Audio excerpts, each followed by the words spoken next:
নমস্কার। আজকে আমরা এমন একটা ঔষধ নিয়ে কথা বলবো যার নাম রেটিফায়ার 210 মিলিগ্রাম।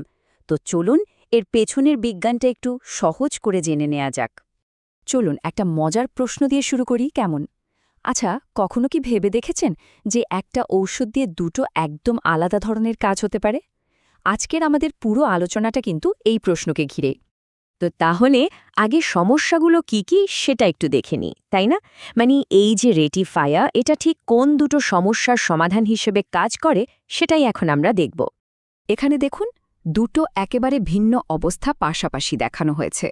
একদিকে হলো ক্রনিক কিডনি ডিজিজ বা সিকেডির পেশেন্টদের সমস্যা, যাদের ডায়ালাইসিস চলছে আর রক্তে ফসফরাসের লেভেলটা অনেক বেড়ে যাচ্ছে। আর ঠিক তার উল্টো দিকে আছে আয়রনের অভাবে হওয়া অ্যানিমিয়া বা রক্তশূন্যতা। এটা আবার কাদের হয়? সাধারণত সেই সব পেশেন্টদের যাদের ডায়ালাইসিস লাগছে না। মানে দুটো কিন্তু একদমই আলাদা সমস্যা, তাই না?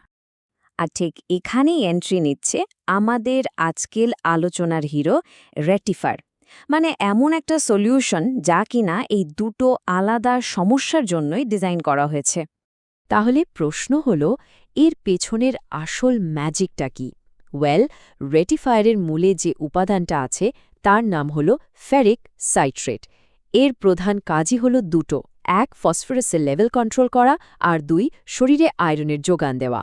আর হ্যাঁ, শুধু রেটিফায়ার নামেই না, কিন্তু এই একই জিনিস অরিফার, সিটোফার বা রেভিসিটের মতো আরও কয়েকটা ব্র্যান্ড নামেও পাওয়া যায়। ওকে, এবার আসা যাক সবচেয়ে ইন্টারেস্টিং পার্টে। কিভাবে একটা সিঙ্গেল ওষুধ এই দুটো কাজ একসাথে করে ফেলে? এর কাজ করার ধরনটা কিন্তু আসলেই বেশ মজার। ব্যাপারটা আসলে তিনটা সহজ ধাপে ঘাটে। ১ নম্বর, যখন ঔষধটা খাবারের সাথে খাওয়া হয় তখন এটা খাবারের মধ্যে থাকা ফসফেটের সাথে গিয়ে একদম আটকে যায়, অনেকটা একটা চুম্বকের মতো। ২ নম্বর ধাপে এই আটকে যাওয়া ফসফেটটা মলের সাথে শরীর থেকে সোজা বেরিয়ে যায়, ফলে কি হয়, রক্তে আর ফসফরাসের লেভেলটা বাড়তে পারে না।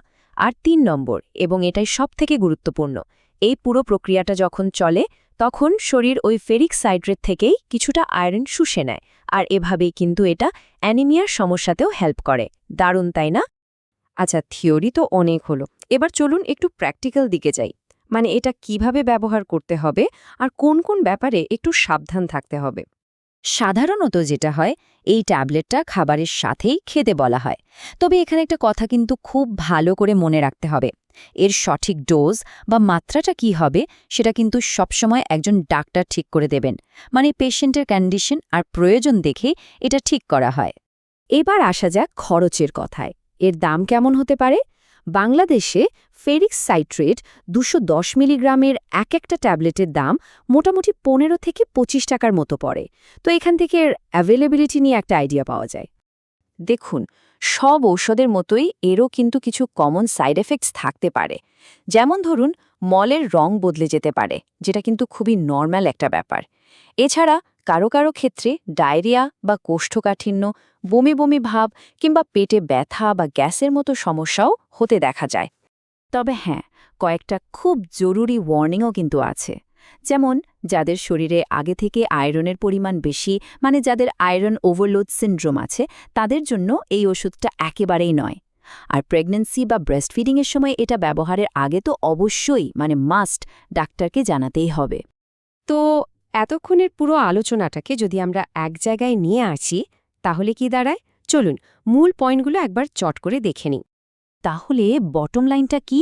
রেটিফায়ার ২১০ মিলিগ্রাম, যার আসল খেলোয়াড় হল ফেরিক সাইট্রেট।